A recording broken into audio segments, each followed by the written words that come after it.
This is a Stock Trading Reality Podcast, episode 103. It's the three things for me. It's, being in tune to yourself, RVR, and discipline, honoring your stops. It's like, nope, I am not sticking in this. Even if you get out and you're wrong, so be it. Move on. There's going to be another trade.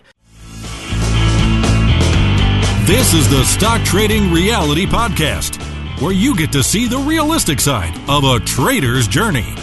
Get inspired and stay motivated by everyday normal people who are currently on their journey to trading success. And this is your host. One of the best weddings he's ever been to belongs to his co-host, Chezz, Play Trader. So let me just tell you about this live band. The live band was insane. And I mean, I'm not a dancer, so I can't say that I sat here and got out on the dance floor and danced. I do slow songs, but my wife and then our show producer's wife, IT Nate, they were out there dancing, and it was a spectacle, and that was just the reception alone and just the band. But yes, Chezz, our esteemed co-host, the wedding that he put on and very kindly invited myself and IT Nate to was definitely one of the best weddings that I've ever been to. So it's kind of cool to get to work with the dude and, hang out with him when, I can sit here and be like, not have to put on a show like, oh yeah, your wedding was great, man. It was great. No, it was like awesome wedding. And we all on the way, drive back home from Chicago, we all were just like, that was a good wedding. So Kelly Trader, if you're listening, I know I already told you this in person, but publicly now, you put on one great show and, her wingman Chezz in the planning. How much, we're going to use percentages here, Chezz. Kelly's percentage into planning and your percentage into planning. Now, I'm assuming she's going to own the majority because it's her big day, but how much did you contribute to the planning of what was truly a great wedding? It's actually a really good question. Are you at 10% or are you at... I would probably say that so the big emphasis for me was kind of the location. It was just important to me based on where Kelly and I had met and kind of spent most of our years kind of growing as a couple was Chicago. So not locking down the venue and stuff like that, that was kind of my stuff, and doing kind of the, making sure the chair arrangements were all set up and all these contractors and all the Chicago laws and taxes and permits were kind of set up. So I'd probably say my contribution is maybe like 15%. Kelly, but the boring stuff too. Boring stuff, but very important stuff. Yeah, so the logistical stuff, that's totally fine, and that's totally in my wheelhouse. But all the, when she dragging me along to kind of look at floral arrangements and things like that, I was like, hey, babe, you get to pick all that stuff out, so have fun. And, if you give me two options, I'll tell you which one I like the most. So I'd probably say maybe and the 15%. Cheapest option would be, knowing us guys, cheapskates we are, which one costs less? Oh, those are beautiful, honey. Yeah, but they're half dead. Those look the best. Yeah, they're beautiful, though. I mean, there's a lot of simple. Great discount. Yeah. So, but, and I like I said, I didn't forget about it, but the live band was just one part. Then it was outdoors in Chicago in a park down near the what's the park called with the big silver beam that's super popular? Yeah, so that's Millennium Park there, and there we did it in yeah. what's called Wrigley Square, which is kind of right on the corner of I think Michigan and Randolph there. But yeah, we had our. We were making jokes beforehand that, there's going to be at least one, a siren of some kind, whether it's the fire department or the police department. And we got one of those, and it's on video and stuff. So definitely the Chicago atmosphere that I definitely wanted. And then obviously the reception and stuff was great. And Kelly's family actually was the one who they had saw that live band at, I don't think it was a wedding, but some other kind of event. And we were, after watching some videos of them, we're like, yep, this is the kind of environment and, experience we want people to have. So I'm glad you guys really enjoyed it. They put on an absolutely awesome show for the reception. And I don't think you can make a business out of this, but if you and Kelly Trader are ever trying to think of a business idea, and you could be like a consultant to put people at tables that would all get along, like at the wedding, okay, at the reception, who should we sit next to who's going to get along with who? The people that you sat us with, I mean, that was it was a great time from like you nailed it in terms of, so who would Clay and, his wife and Nate get along with? Nailed it. I definitely had a part in that whole planning thing, but yeah, Kelly is like a very, very, she's not a matchmaker per se, but she's like, whose personality would get along with this? Like, let's not put them with some crazy people who are 10 years younger than them or something like that. But yeah, I'm glad you guys enjoyed that, because that definitely took a lot more time than I thought was kind of doing the table arrangements. Yeah, and it was super good. So like I said, I don't know how you could make a consulting business out of it, but I don't know, maybe you could, but you guys totally hit that one out of the park. So we got to move on. This is not the Chezz wedding podcast, but clearly, with as much as I want to talk about it, it was a good time. So Kelly Trader again. I don't know if you listen to these now that we're well over 100 episodes, but well done, ma'am. So today we are, and we already take note of this, we're on kind of groundbreaking territory. We are bringing back Shawn, and Shawn is probably one of the more popular episodes we ever did. She was on episodes 57 and 58, and we kind of just shoot the breeze. There really wasn't any format to it, and I would definitely say go back and listen to episodes 57 and 58. She had a two-parter, and this is all going to make a lot more sense because this is our first kind of quote-unquote revisit with the past guest, and we at the end we all discussed, we thought it went pretty well, but we'll let you guys be the judge of it. But I think there is still a lot of good talking points to kind of touch base and see where she's at now, what more things she's continued to learn, and then we also open it up to questions from you, the listeners out there, and allowed some of you to chime in with questions. So, and again, like episode 100, if you listen to that, we just got it recording when we were still kind of just hanging out and talking. So it'll sound like very unprofessional at first, but then we'll eventually kind of pick it back up. So without further ado, let's revisit with our good friend from the community, Shawn. It trades in a way that only uses like $200 or $300 in margin. So essentially, you could have 10 positions on with like a 3K account. So you can definitely do that. My positions are more like 500 to 1,000. But yeah, you could definitely do it with a smaller account still. That's kind of a big misconception about kind of option spreads. And I personally thought it as well. It's like, oh, I need a retirement-sized account to trade options, and it's really not true. Okay. Why are you thinking about getting into it, Shawn?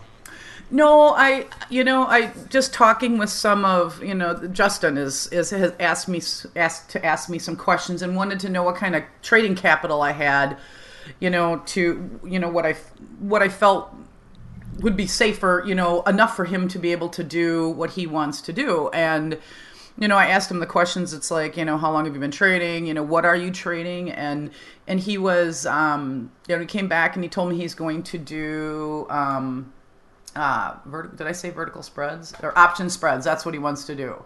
And he said he'll have 2 to 3K to start trading. And I was like, well, I don't even know if I can answer that. So I just told him my story, just where kind of my road and where I was, incorporating my mentality of, this is my full-time job. I work my part-time stuff around this job so that I'm trading every day. And then the money that comes in, when my portfolio is good, then I bring some into my personal account to pay the bills. I don't count on it to pay my bills. Does that make sense? It does. You are. Okay. So I picture it as like, okay, the Earth is at the center of the solar system, right? Yeah. Well, our solar system. Am I right, Chezz? Is that? No, that's not right. The sun. Excuse me. I'm an idiot. I'm like, the wow, sun is at the center because everything revolves around the sun. Am I right here, Chezz and Shawn? Yeah, that's why I'm here. Okay, all right. So I picture God, I love you guys. You are the sun, Shawn. You are the sun, and trading is your main thing. So trading is the sun in this analogy. Yeah. And then your part-time jobs are like the planets that revolve around the sun. Yeah. Because everything is focused around that. Right. Because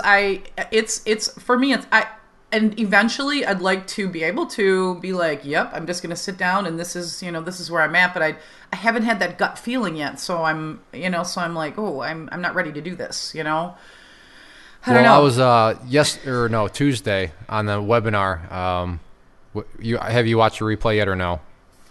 Have I? Yeah. I didn't know I could. What? You don't know that they're all recorded? The webinar replays? Oh, the webinar. I'm sorry. I thought you meant podcast. I apologize. No, I have not watched this one. You I'm just like, scared me right there. I was going to say, Shawn, I know we've talked about the recordings before. Yeah, I was going to say, where have you been for the past 2 years? But sorry.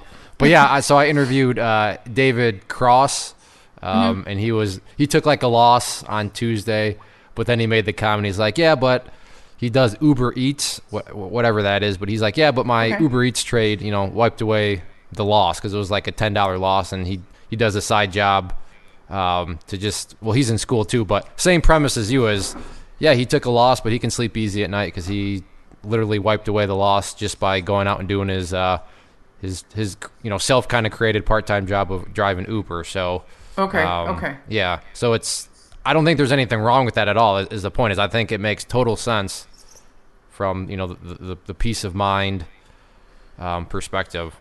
Yeah. So, yeah. But Okay. should we get this show on the road? Sure. Just Sure. don't throw me under the bus. I'll disconnect my microphone, just so you know. Well, don't give me reason. Very wise. Don't give me a reason to throw you under the bus. Maybe we'll do what we did for episode 100, where we'll just pick it up from here, and because that was some interesting conversation. I wasn't really planning on that, but hey, why not? So, all right, well, we'll just kick it off right here, and we're live. Welcome to the official interview here. I don't know if it's really going to be an interview. A special thank you to you, Shawn, because you are a total guinea pig right now. Chezz, we are in uncharted waters. We've had guests come back before as part of group discussions and such, but never have someone back to just kind of touch base with them and see where they're at. And I'm not going to lie, I did run a Google search for questions to ask podcast guests that are coming back, and I couldn't find anything. I just caught about how to ask good questions and stuff like that, but never like a returning. So, well, let's be honest here. We're fortunate to have one person who wants to return after the awful experience that all of our guests have after we, Chris Hansen them. So yeah, exactly. We're quite lucky, and thank you, Shawn, for coming back. And this, actually, technically my speaking, the pleasure. third time she's been back, because she was back for episodes 57 and 58. Shawn is one of the few people that had a two-parter. And then you were back just a few episodes ago for episode the big 100 one. You joined Chezz and I and Hooch. So you were back for the third time. So I don't know really what we're going to do. I guess we'll just talk and kind of see where you're at, and we'll make some questions up as we go. But for you listeners out there, all we ask is a little patience here. This is first time, so it's not like we can run through all the same questions again. So does that sound good, Shawn? Go ahead, kick Chezz. it off here, though. Yes. So obviously all the listeners out there want to listen. So Shawn, how's the weather? It is. We'll just go this route. We're There at we the go. coffee Yeah, we shop won't now, even Clay, talk right? about trades or anything. But I was thinking, actually, and I probably should have given you a heads up so you could conceptualize this in your mind. But Shawn, in like a nutshell, so I don't know, maybe a couple minutes, could you summarize your journey, kind of what you talked about in the last podcast? I realize that's probably going to be hard, but try your best. So to wing where I left off and where I'm at now, is that what you're looking for? No, there? like what got you interested in the market, Oh, what you traded, okay. and kind of that in a nutshell. Just what got you interested? What have you been trading? What did Just you a start short off with? recap of Yes, your two-parter. Just sum it up for us. Yeah, exactly. Just for In, in like, case any 3 listeners didn't hear sentences. the originals. Yeah. All right. So the long and short of it is that I had a 401k that was working for me. It was I was fortunate enough to be in at the time of when computers were technology was really starting to take off, and so my 401k, two of my biggest winners were Microsoft and Apple. So those have worked very well for me over the years. And I, that was always just sitting in the background. And I actually had a friend that was, questioning me about it's like, hey, have you ever thought about trading, in the market? And I'm like, yeah, I'm not going to dress up and go to Wall Street, and that's not happening. I really had no idea of, the possibilities that I now see. So I was in the whole world of penny stocks because the words were, well, you just invest in penny stocks and you can, double your money, and it's that get rich quick thought process that was put in front of me. So I started in that world. I did some research and went out on the internet, was introduced to a lot of different things, and including iHub, but that is where I found Clay. And realized that, penny stocks they're not what they used to be. I guess, there was a time where penny stocks were amazing, but not in my time. So I couldn't justify spending the money to put into the penny stocks once I learned what level twos were and, really how trading and how that all worked. So I decided to join the chat room and start watching, what was going on in some of the bigger world, and then realized I was like, I can't trade these. I don't have this kind of money to, put available to me. I should say money available to me that I can go ahead and trade the big tickers. So I tried to follow Clay and his videos, and and we set up a platform. I got involved. I tried a couple different platforms, and then I actually got my comfort level and got set up with TOS within the chat room. A lot of these guys helped me along with understanding it and building it, and hit Clay's courses, got involved in the courses, and long story short, when he came out with options, that was my thing, and I was able to take options to a level of comfort for myself and build myself a nice portfolio. How's that? Very nice. And taking options level up to your comfort level. Just because I don't think that topic can ever be discussed enough, but walk us through that process, because I realize that's just a statement that you made because you're summarizing things up. But as Chezz and I know and the community knows, there's a whole lot that went behind that simple, 5-6 word statement. So why don't you walk us through that a little bit? What exactly did you do after you found options to get yourself, up to that comfort level to begin to grow your portfolio like we know you've been doing? I took the courses. I paper traded where I wrote the things down because I really wanted to stay in tune with the market. I had to fine tune my platform and learn, figure out what was going to be what was going to work for me. And then I actually, Thinkorswim has the paper side of that you're able to paper trade options or stocks or whatever. So I started doing that, and a couple kicks in the head was, oh sure, they opened a platform for, you get $1 million, and I'm like, all right, I'm gonna go out there and I'm gonna trade. She's trading 100 lots of every trade, 100 contracts a trade. Oh, it felt great. It was wonderful. It was like, okay, this is simple. I can do this. But also then learning, when you learn about, some of the Greek things and some of that background, it started to not make sense. It was like, okay, and I'd flip it over to and I would paper trade it on the live side of it, and I was like, oh, it's not quite right. Well, one of the things was I was working in a delayed account because I didn't fund it right away, and so I don't know. It's not as true as the live side. I will just say that, and that's okay if you know that, but it gives you pretty good perspective on practicing your RVR and your entries and your exits. Planning your stop losses. Everything that goes in with being a smart trader. So I want to jump in here really quickly because I want to also, we're going to get to position sizing because I think that's also very important, and I know Clay just covered it in a case study for the university members about kind of developing comfort in that. But here's something I want to emphasize to the listeners. So first off, Clay and I hammer this a lot because it comes up in the podcast a lot. You got to realize that most of the time you're going to start off with delayed data until you ask for live data. So obviously, it's totally okay when you're on the paper side because those kind of errors, are not actually costly per se with your hard-earned money. But what we've also had people who started trading and they didn't actually ask for the live data, and they're trading live with their live money on a delayed account, and this can be absolutely detrimental to you because you could be doing everything right from what you see. However, market conditions have changed, it's going a different direction now, and you're not actually seeing what's happening kind of up to date in the market.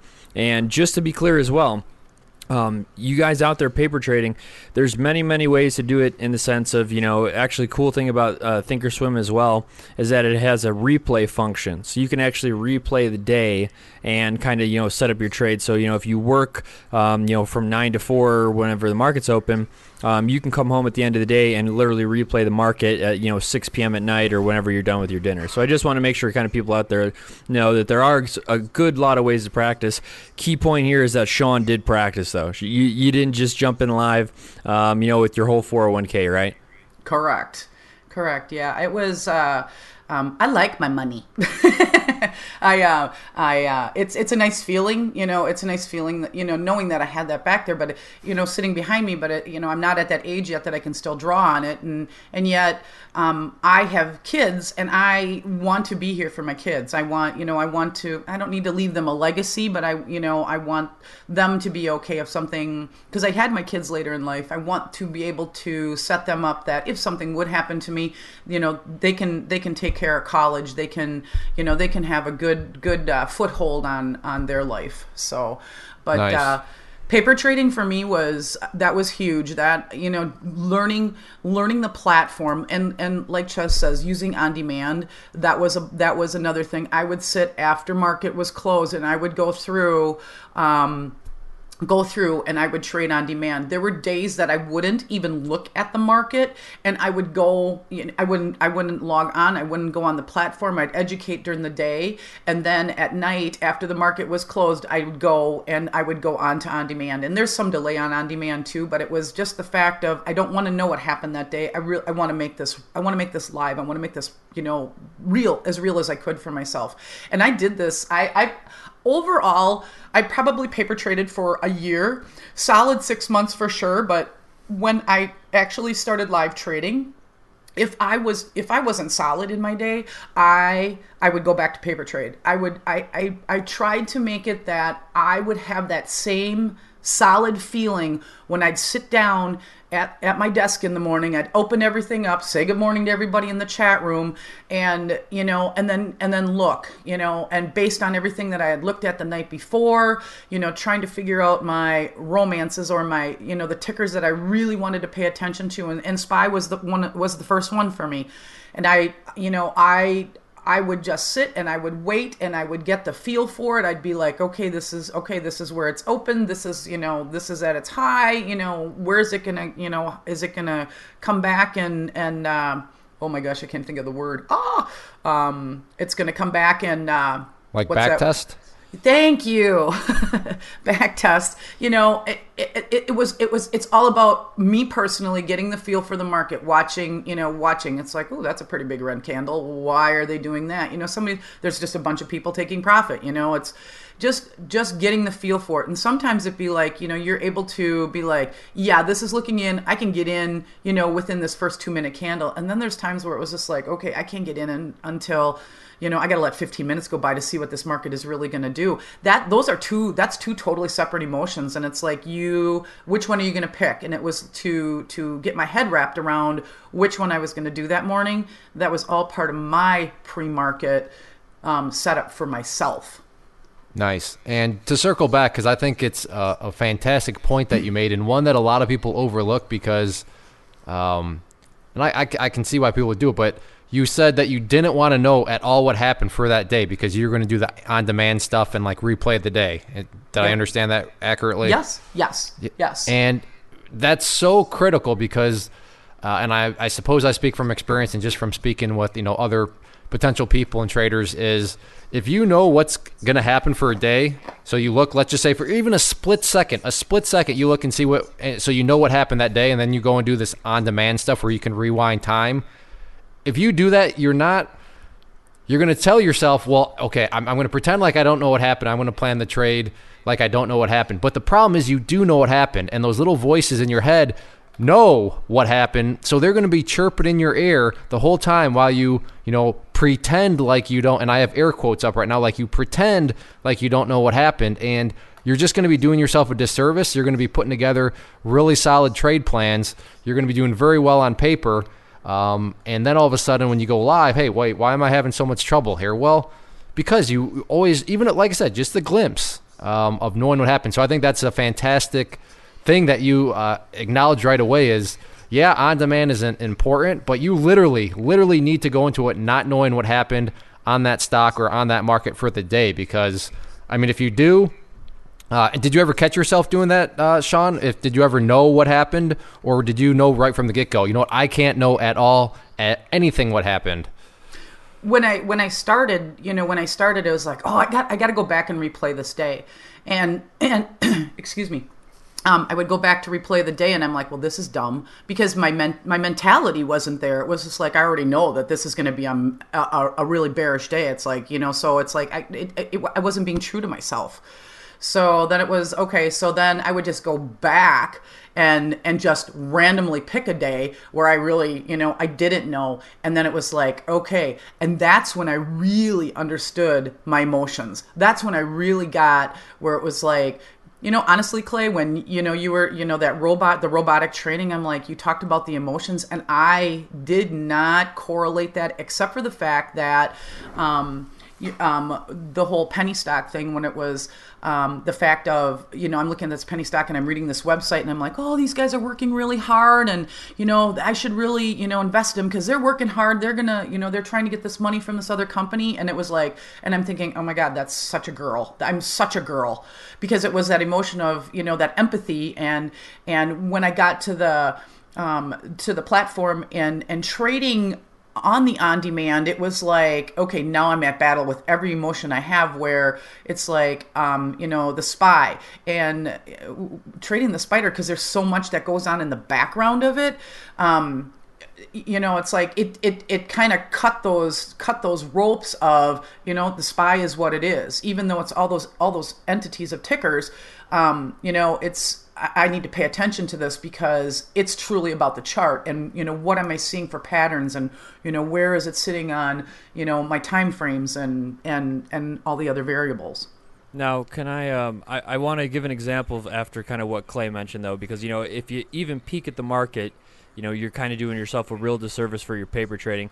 And here's a quick example, just for me personally. So I actually do kind of an on-demand type thing for futures, just to kind of practice day trading them, because I want to get better at it.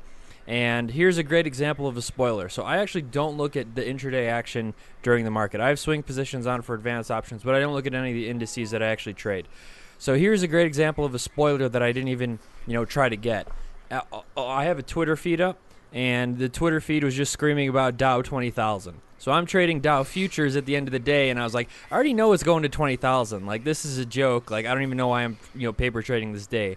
So that, that I already knew that the market was going up, and that was just from literally having a tweet up. So that completely spoiled my paper trading the other day. But yeah, you're doing yourself a real disservice if you're not, treating it completely serious. And I love what Shawn said about, she literally just would go back to a random day and trade a random day, a day, that's not fresh in your mind or anything like that. So I think that's extremely important, especially for, practicing.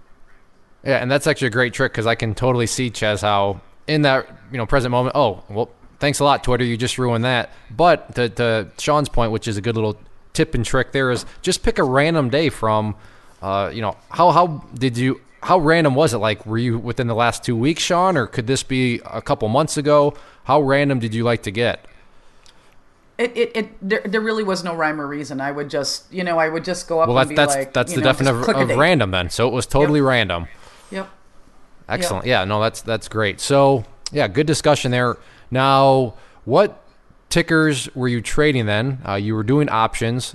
So what I'm curious of is, what tickers were you doing then, and which ones did you enjoy, if you can remember? And then what tickers are you focusing on now? Like I said, SPY was my first romance, and then I stuck with Apple. Apple was they were the two that I really just I learned to get the feel for. I really didn't pay any attention to anything else. Every once in a while, I'd pull something up. If it came up in the chat room, it would be, well, what are they seeing that I'm not seeing? And, or, oh, here's another one to look at. And here again, how I moved on was because of the chat room and some of these other tickers that you guys were looking at. It'd be like, oh, I should really follow this. And here again, then I would use the on demand. I'd go and I'd go to that ticker and I'd pick a date and I would trade it. And this is like since the last time we've talked to you, right? Well, SPY, Apple, and then Tesla. Tesla was a crazy one. That was probably my most. That was an emotional one for me. That was a love-hate relationship. There was that ticker sometimes made bad words come out of my mouth. So. Oh, Shawn. Yeah, I feel like I'm in a time warp though. So you were doing this on-demand stuff after you had your interview with Chezz and I, or is this still before? That was before. It was Okay. before. Yeah, it was in my paper trading days. If I was really struggling with my paper trading, then to make it that it was more live, more realistic, that's why I used on demand. So, or went back and did the live trading, but yeah, the on demand, I don't know what else to call it. So, but since then, looking at the different tickers, I trade, I still look at SPY. Apple is still out there. Actually, Apple, I have stock in it now. And then Facebook has become my true love. Netflix, I trade Amazon.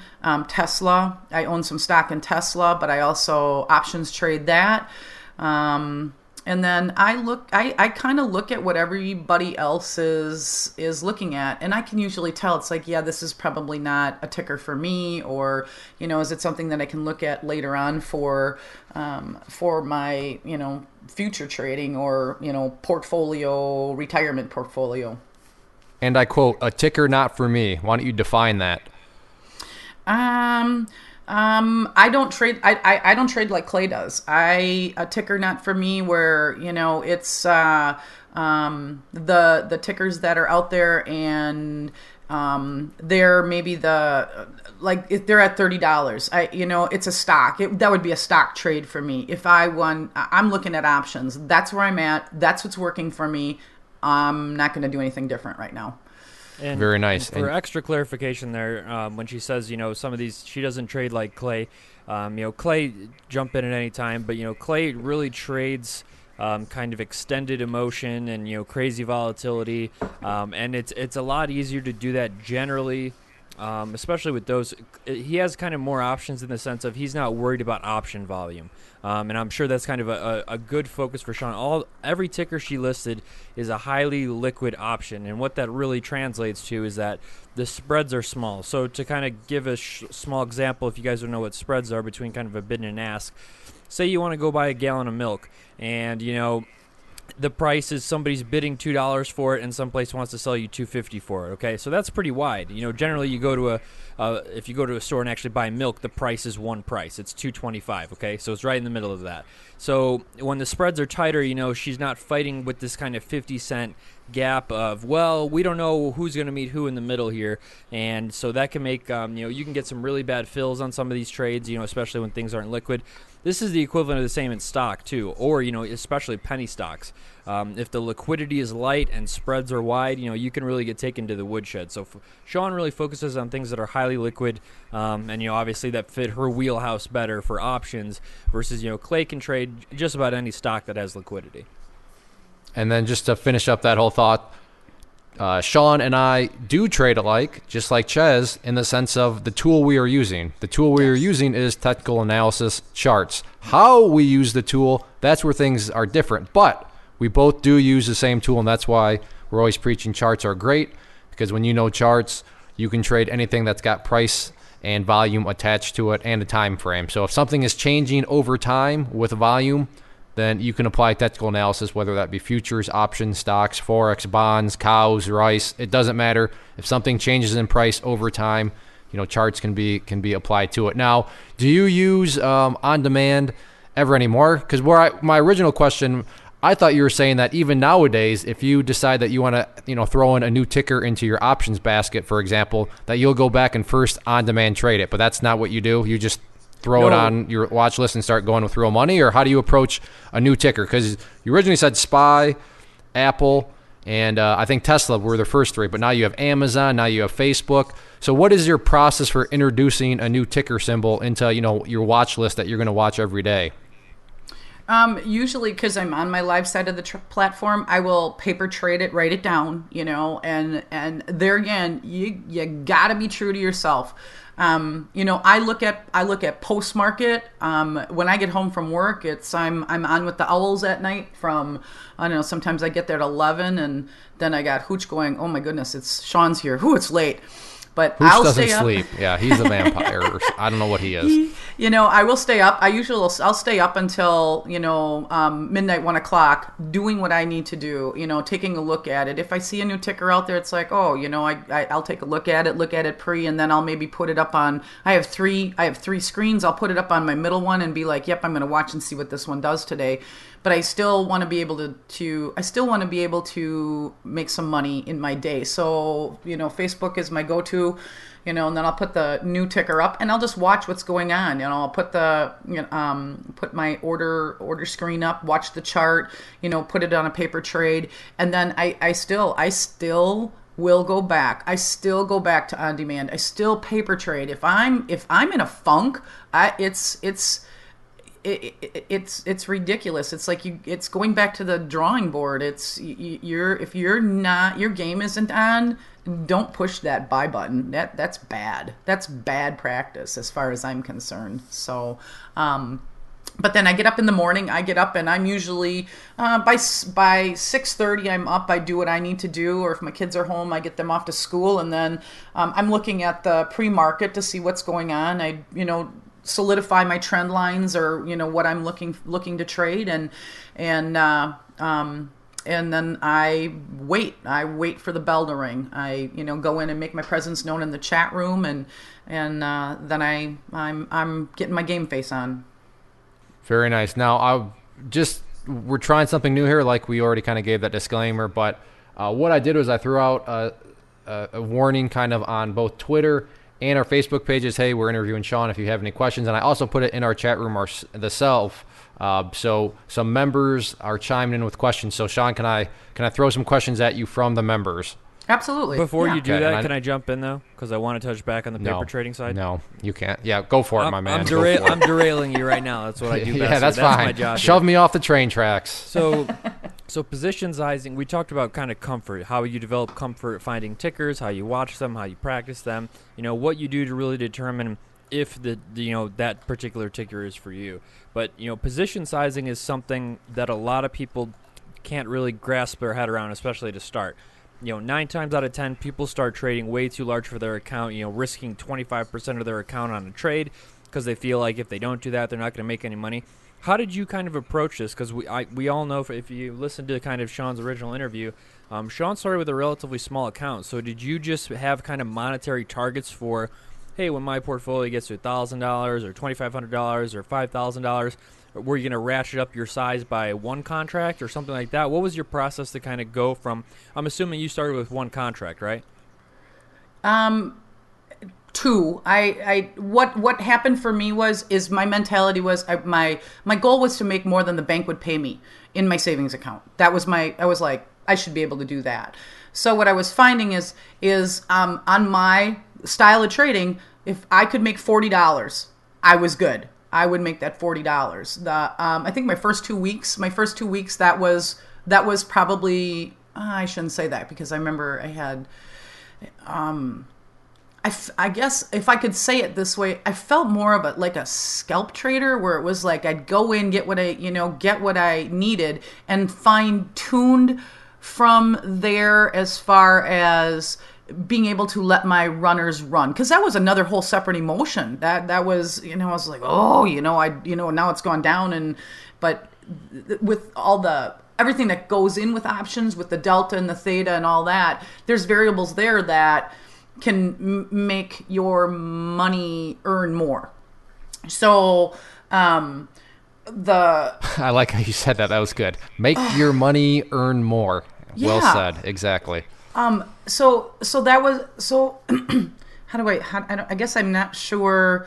So again, for me, it was, all right, so today, I have $250. What am I willing to lose so I can trade again tomorrow?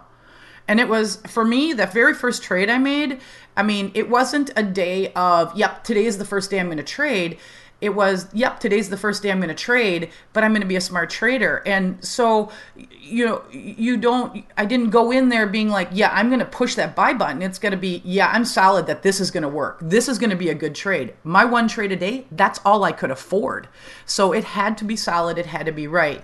So as I grew, I'm able to take better strikes that are closer to in the money. I'm able to risk a little bit more, and a lot of it has to do with what's the market doing. Like right now, I am like I'm a bull. I'm a bull. I'm not only Taurus, but I am really bullish in the market. So my mentality is in the back of my brain. It's like you need to be ready for when the market becomes bearish. How are you going to react? Because that's another whole emotion as far as I'm concerned. I'm used to, looking at where everything is, and it's like almost, my stocks are bullish, my options are bullish. So I actually look for the tickers that are bearish so I can have that mindset as well. It's truly about your comfort level. I don't know how do you educate somebody when I'm one person. And Clay, like the example that Clay gave, we both use technical analysis, and he, he's able to control the emotions that he needs to control on those more volatile tickers. Man, I can't do that. That's way too crazy for me. I'm not comfortable doing that. Now that my portfolio is bigger, I am able to be like, yeah, I can buy a couple more stocks in this. Oh, you know what? Today I'm not going to trade because I'm not feeling it, or it's like, it's looking like the market's probably just going to sit there and wait. Like right before, like the week of inauguration, I was like, oh, this market is like boring to me. But it pays off in the long run because the days that the market is good, like today, I'm holding one call from yesterday. And I bought more calls this morning. So it's going to pay off of Facebook. Okay. Yeah. Facebook's I'm making a nice move for reference. Let me pull up the chart here. It's up over 1%. Shawn! That's a nice Shawn! Right. No heat, nice trade. Right. So, and I'm actually doing it while I'm technology stressed because I'm doing this podcast. Yeah. Shawn, from episode 100, you have come leaps and bounds from your ability to manage trading and manage the heat of being on this podcast. So props to you in that regard. But yeah, this at the time of this recording, Facebook is definitely doing very, very well. So you've kind of nicked in these questions. You've tapped on all of them, but really haven't dived in all of them. So if you want to just say next question, Clay, if you feel like you've already answered this. But our first question comes from RD Trader. He was on episode 5 of the podcast, but he would like to know, he's asking how you approach the market on a daily basis, but you've already touched on that. It sounds like the majority of your time is the night before, and then you're ready to go. But you can still touch on that if you want to add anything more about how you approach the market. And then how do you manage your emotions while trading? Pre-market. It's very selfishly, it's about me. When I'm in the morning, I have a pretty steady routine for myself in the morning. But for me to, I get in the chat room, I kind of know what tickers I'm already looking at. Then I get into the chat room. And if it's going to be one of those days where I feel like I am going to scalp or crumb snatch or whatever terminology you want to use, I pretty much keep myself out because I need to have my game on. It's my portfolio. Where I feel that I'm the CEO and the people that are under my umbrella are my kids, my family. And, I need to be able to, my goal is to be able to do this full time, no part-time job, sit down, be in control of my emotions. And so I practice it. Maybe next year at this time, I'll be able to be more active in the chat room, but for the time being, it's about me. So getting ready for it, it's like I say good morning. I'll, if I really truly see something, I'll put it in. My RVR is in place usually on Facebook every day, thinking, depending on, what I'm thinking it's going to do. And I'm looking at other tickers, what else can I possibly do? Sometimes Facebook is the only trade I make in the day. Sometimes I have 3 trades going on. And when I have 3 trades going on, that I might as well be in one of Clay's volatile, crazy trades, because that emotion for me, I can't even drink coffee because I'm already wired because I'm in 3 trades. So here's a question that comes from me. Were you ever in denial about your emotions, or did you always take your emotions at face value? Because I'm just thinking about myself here.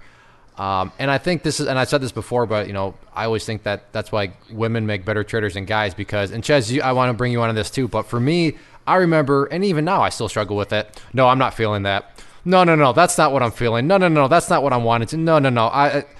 My ego is too big to acknowledge an emotion that's like sitting there on my shoulder. But I'm like, no, that emotion's really not sitting there.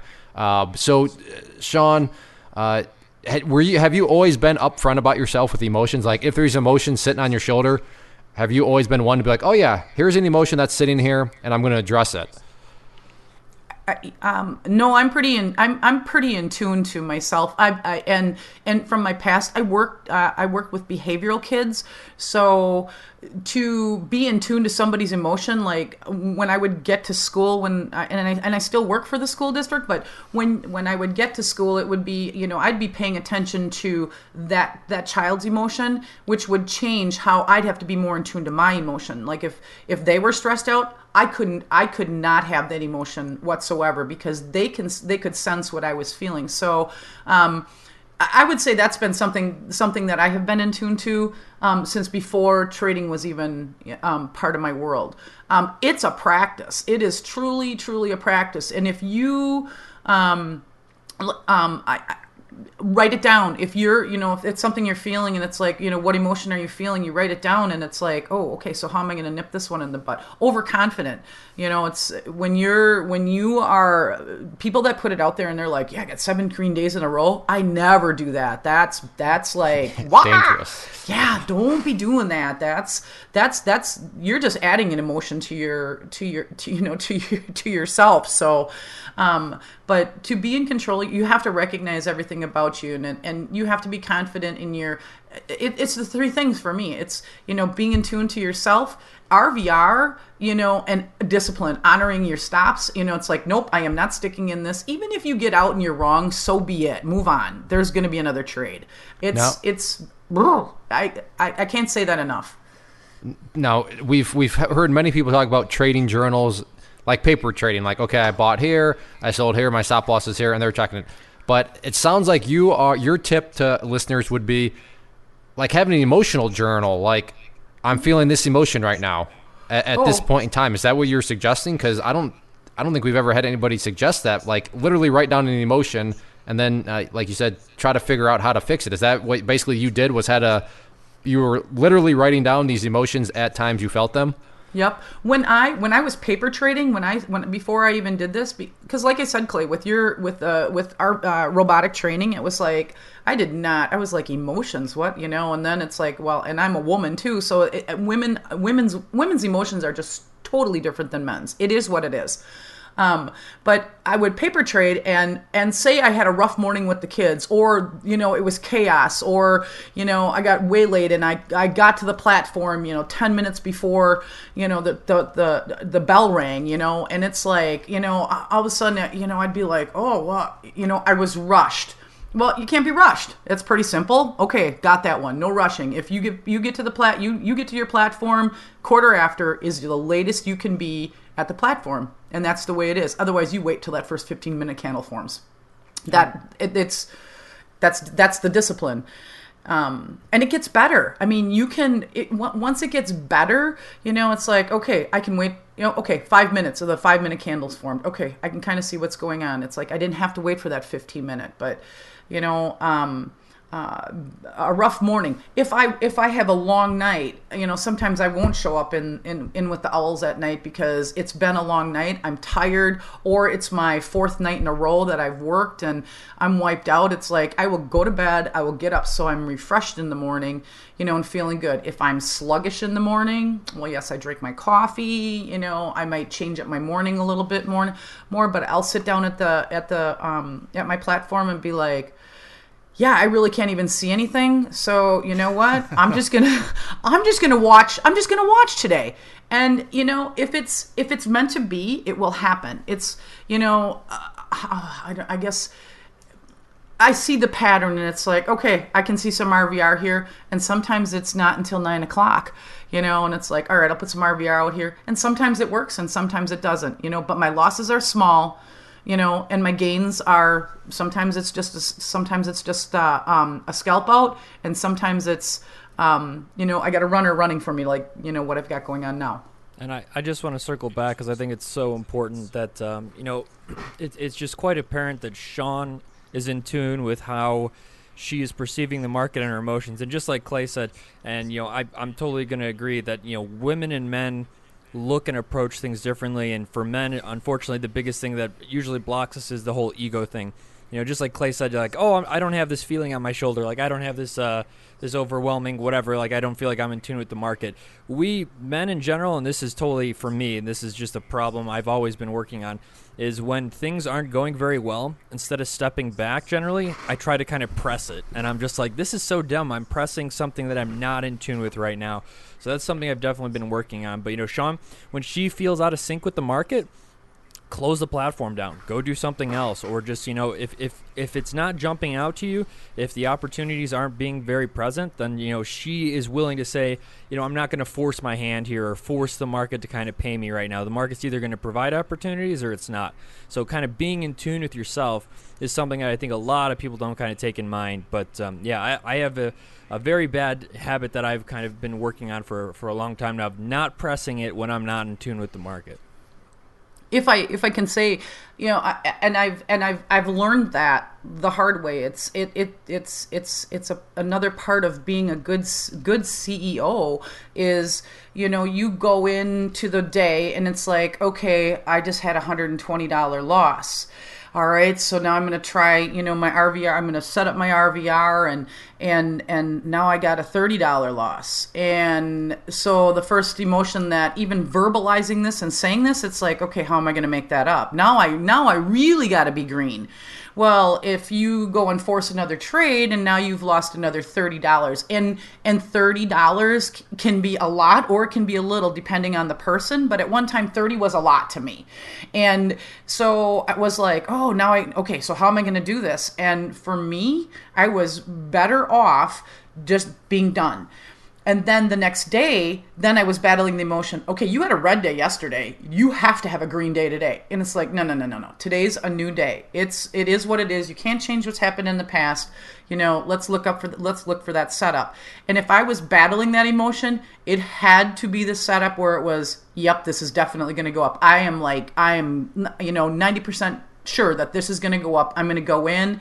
And then if it continued up, and the pattern was there for me to buy another contract, it was like, okay, so those days paid off and wiped out those icky, emotional, red days. Yeah, we could talk emotions forever, and I'm sure it'll keep interweaving itself. But another question, and you pretty much already tapped, this comes from Chase from the chat room. I don't remember what episode he was on, but he's also been on the podcast, but he was asking about your routines, but you've answered that. But he asked at the final part, do you ever add to winners? Now, I realize you said you just add. It sounds like you added to your Facebook trade that we were talking about earlier, but is this a routine thing? Or if so, what sort of requirements do you need to see there in order to, justify adding to a winner? Okay.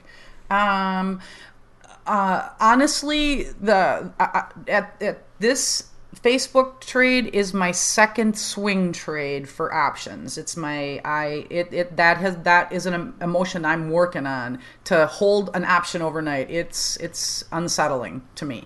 I shouldn't say that. It's unsettling. What do you do? So how are you overcoming it? You just gritting your teeth or what? I am. I'm like, suck it up, Buttercup. You know this better than that. The chart is showing that it's bullish. Just don't look. But it's hard to not look because the next day I'm coming in to day trade it. So when I would see Facebook make a move, and if you look at a day and I'll be honest here. Let me tell you some of my favorite patterns. If I get into Facebook and I'm thinking, okay, it's bullish this morning, launch the ascending triangle is one of my favorite, and I love the bull flag. That flag treats me well on the 5 and 15.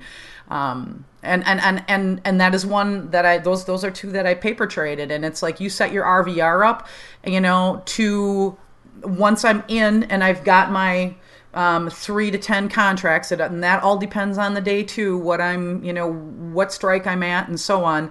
But if I'm looking at that and it's like after an hour and that pattern is forming, I'll put some RVR together. I'll look where it's sitting, if it's going to come off of off the 8 SMA or the 15-minute VWAP.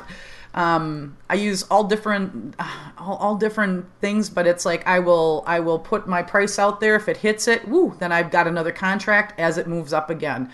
So like with the contract that I'm holding from yesterday, that's what I did. I bought another contract.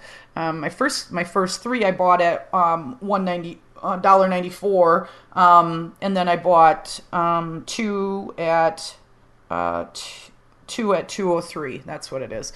And that's what I'm holding from yesterday. What are those worth right now? 355. Nice. That's a pretty nice gain. I mean, yeah. I don't know, Shawn. Maybe you should go back to trading penny stocks. Those percents don't sound impressive enough to me. Yeah, exactly. But we actually do have another question from a community member. So Patty asks, so what time frames are you specifically looking at? Do you have multiple time frames up, like the 2, 5, 15 minute, and 30, or some other combination of that? I have the 2, 5, 15, 30, 60, and daily, and those are all up on my screen. My entry and my exit are usually on the 5 and or 15. The 2 minute kind of gives me the feel of the market, kind of gives me the, all right, here we go. Okay, this is, and then I will use, if I'm day trading, I will use the 30 and the 60 for the 30 and 60 for confirmation. And then the daily, another point of confirmation, but the daily, that is a trend, probably a trend thing for me. And then I'll use the weekly and monthly for trend for confirmation, within my swings. Does that make sense? It does. Okay. It sounds like you have a logical workflow to things to find the groove and then confirm the groove and then, execute the groove, if that makes sense. And by no means are we saying that this is the holy grail of time frames you need to use. This is literally developed by Shawn and works for Shawn. You're more than welcome to try it, by all means. But like we said, it's all about finding comfort, and that's her comfort. That's what she needs to see to kind of plan her trades, and it's obviously working well. Yeah, exactly. And goes back to what we've been keep harping on. Yes, we are all doing the same thing. We are all quote-unquote chart traders, but how we're using that tool of charts is going to be a case-by-case basis, like Chezz just said. So you are more than welcome to try that stuff out, but please don't go into it thinking it's going to be the holy grail and it's just going to rain puppy dogs and sweet little grandmas on motorized carts, okay? That's just not how it... Hey, Shawn, did you pick up the movie quote there? Oh, Lord. Sweet little grandma on a motorized cart, and I didn't even see it coming. What movie is that from? Oh my gosh, don't ask me those questions. I'm not good at that. I'll give you the first part of it. I got robbed by a sweet old lady on a motorized cart, and I didn't even see it coming. Oh my gosh, Chezz, pop in. I'm willing for that help. Do the high probability guess. The risk versus reward on Dumb and Dumber is generally pretty high. There you go. Chezz took the RVR trade, Dumb and Dumber. So right. I assigned both. Well, Chezz knew it, but Shawn, you got to brush up on your Dumb and Dumber quotes. All right, another question from Mr. B. You pretty much already answered the majority of his question, but then he asks, do you have a maximum that you are willing to let yourself lose in a day before you call it quits? I think it kind of, yes and no. It depends on the day of the market, what it's doing. If it's volatile, I'm a little more forgiving of myself. It's, it's something I can't control. So I'm a little, and then that's when I'll go and look at other tickers, and be like, okay, maybe something else isn't quite as volatile, let's see. I just know it's like, it's not so much a certain dollar amount. It's truly about, it's not working for me today. Don't force it. So Don't force Nice. it. That I can't really say I put a dollar amount on it. I'll share with you. I mean, I have my trading account that I actively trade with has $13,000 in it. And do I trade that whole entire thing? Absolutely not. I probably trade about $500 to $1,800 of that a day. And that, for perspective on that, that's a very small portion of her account, and she is just absolutely killing it with risk versus reward trades. Yes. This applies to anybody. You could have a $100,000 account. You could have a $1,000 account.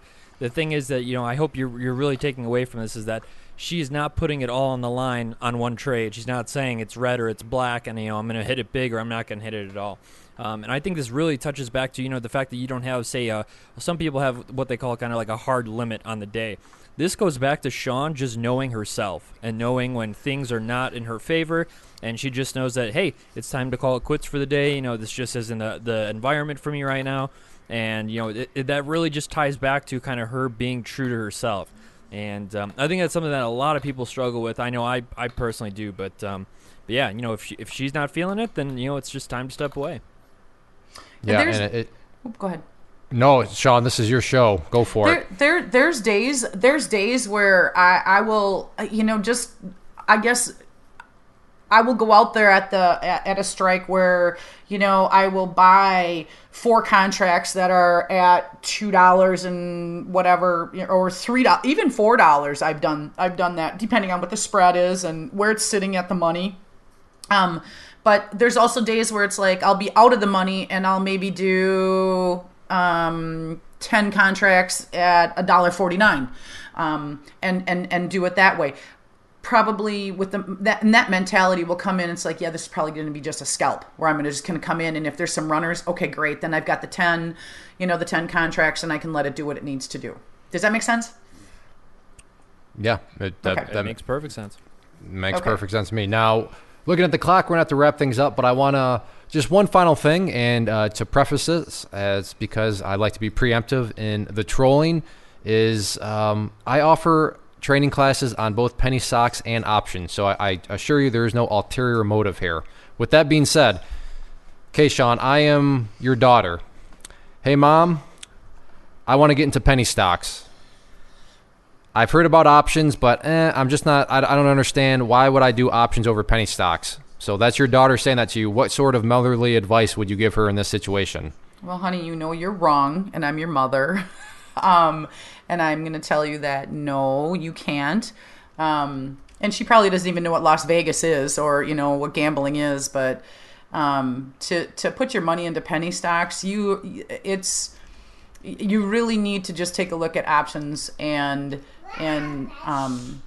see and check it out. Did you hear that? And I did. And, that makes my heart smile. Go outside right now. You just say, That makes I'm your father, go outside. Yeah. Yes. Yep. Okay, No, the door, Joy. but I wouldn't have believed it either, until I saw it. And I guess for my daughter, I would show her. If you're going to do penny stocks, you might as well go to one of the Oneida or Potawatomi down in Milwaukee and, just say, here's my money, or if you really feel that way, just give me your money and I'll hold it for you. So yeah, no, it's not worth it. It's not worth it. You're better off gambling it. And that's what it is. It's truly gambling. And Chezz is somebody that's definitely in options. I think the thing that's the biggest between penny stocks and options is I think we almost started the whole interview, so we'll end it. It goes back to the liquidity argument. With penny stocks, you can always buy them. There's not a problem. People are more than willing to sell you shares of a penny stock company. However, on the flip side, you can't always sell them. And for a lot of new people, that sounds ironic. That doesn't make much sense because, wait, you buy and sell stocks in the stock market. That's what you do. You buy and sell, buy low, sell high. And yeah, when you're talking about Apple, when you're talking about Facebook, that's a totally safe assumption. You buy and sell, meaning sell, you're going to have people that you can sell to. And penny stocks, as weird as that sounds, the assumption that you can buy and then sell. The sell part is a pretty big assumption, isn't it, Chezz? It's more than a pretty big assumption. You're hoping at that point, but yeah, it's just not. Liquidity is something that is required to be a trader. Okay, so this is going to touch totally different on, if you're an investor or someone's going to hold for a decade or something, sure, something might find a bid. But if you are a trader, liquidity should be, first and foremost kind of what you're using almost as a criteria to even determine if you can trade that. Because if you have, if you're going to get completely, for lack of a better term, screwed on your sell, you might have a great entry, but if there's nobody there to buy it off of you when you want to get rid of it, the trade's going to be, it's not going to work out for you no matter what, even if it did go in your favor. So yes, liquidity is just something, and I think it's definitely one of the reasons why I gravitated towards options after learning about them, is just because, Shawn has a basket of stocks, and she's not worried. She's not one day Netflix or Apple, maybe someday in the distant future, sure, but not today. That there's going to be liquidity, and I'm not even going to get into market makers and things like that. There's always somebody there that's willing to buy or sell, and that's extremely important as a trader. Yeah, and just to go back to Chezz's milk analogy, in the world of penny stocks, he said, well, at one place it might be $2, and at the other place it might be $2.50. Well, in a lot of cases with penny stocks, you have to buy that milk for $2.50, and then if you want to sell the milk, maybe you can sell it for $2. So you have to buy it for $2.50, and right off the get-go, best case, maybe you can sell it for $2, but that price could actually go down if too. You're lucky. If the buyers dry up. So that's why I think is always the biggest leading. That's what happened to me when I actually had money in the penny stocks. Once I understood what level 2s were, I saw where I was sitting, and I'm like, well, these other people, and I would keep getting bumped, and I'd be like, I want to sell it. I just want to get out of this, and I was just like, what? And then coming over to learning. All right, Shawn, let me ask you this: Can you relate to this feeling? Because this is like my one memory and my one hardcore driving association with penny stocks is you're sitting there and you have a sell order in, and then you're watching the tape. So you see orders going through showing, shares are being sold at that price, at that price, at that price, and that's the price you want to sell at. But then you go and check your order status, and you've had none of your shares have sold. Can you relate to that in the world of penny stocks? Yes, and that was a rush of emotion because it's like, yes, I'm going to get out of this. I'm going to make some money. And then it was like just that slow letdown of, I'm not getting out of any of this. That's and the slow letdown turns into flat out anger and annoyance. Yes. And I was like, I have to do something different. This is not going to work for me.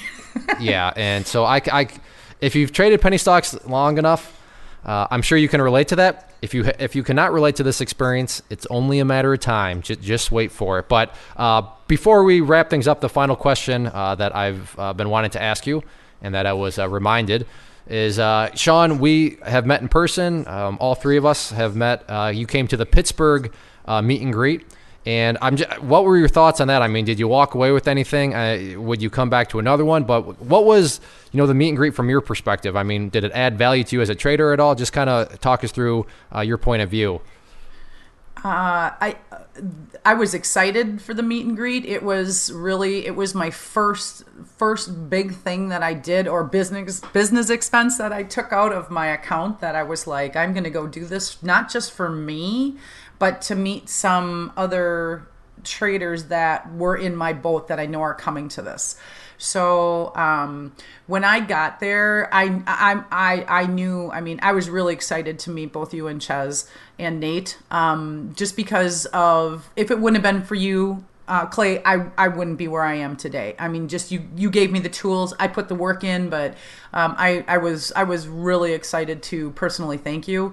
But to meet Hooch, he was my hero. He was one where I watched his alerts. I tried to Gator was one, DT, all those guys, I'd watch your alerts. I learned from all of those people, and they were making money, and it was, some of it was big money and some of it was small money, but I'm like, oh, there's something there. So I was so excited just to put the person with the name from the chat room.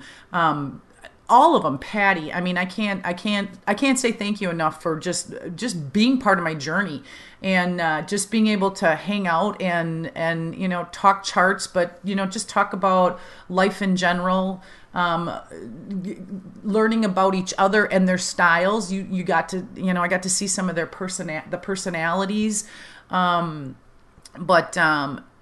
It was some time to play. I mean, because when I'm in the chat, whether I'm in the chat or in the pit, it's, here again, I'm at WORK. I'm doing my job. This is what I'm doing, and having that support. So I can't wait for the next one. I couldn't make the past one that we had, but I can't wait for the next meet and greet. The new face, Alpha. I have to say it. He has amazed me. I met him at Pittsburgh, and when he came up to me, and he was as green and new to the chat room as he could be, and I chat with him at night in the after hours, and just his growth. It reminds me of me, just putting his head into the education and really trying to figure it out.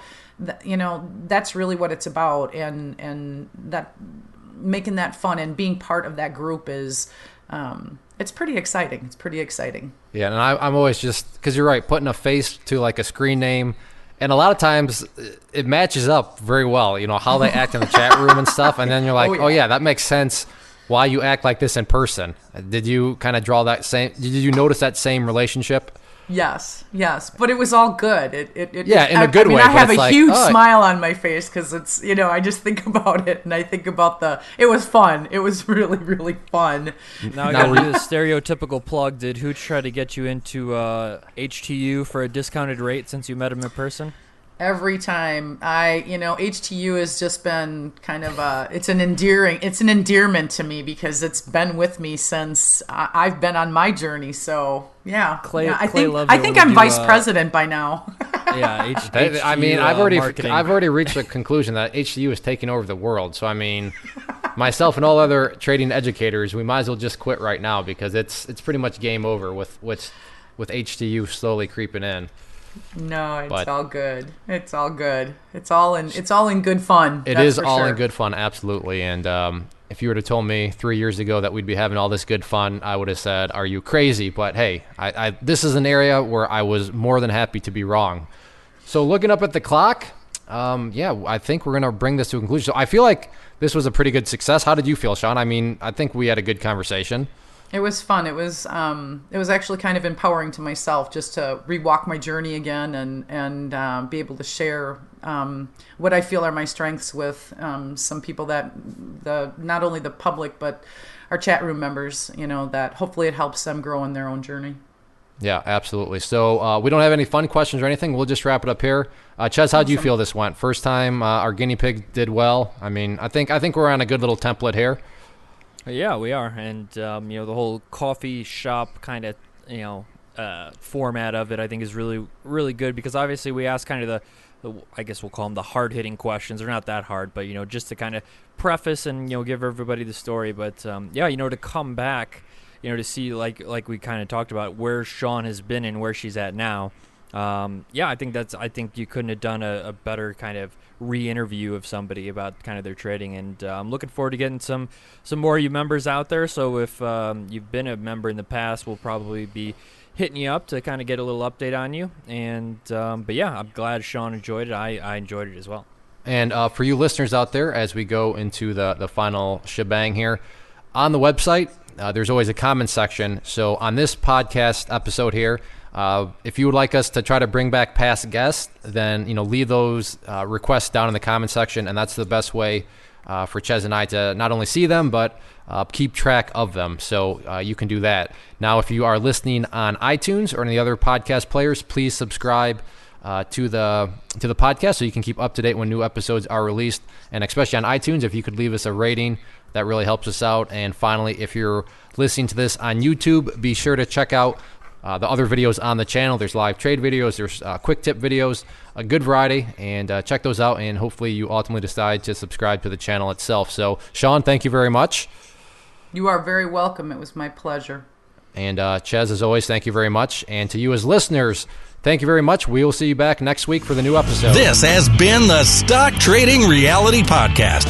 Thanks for taking the time to hang out. To learn more about clay and the clay trader community, including the trading team, premium training, and more, visit claytrader.com.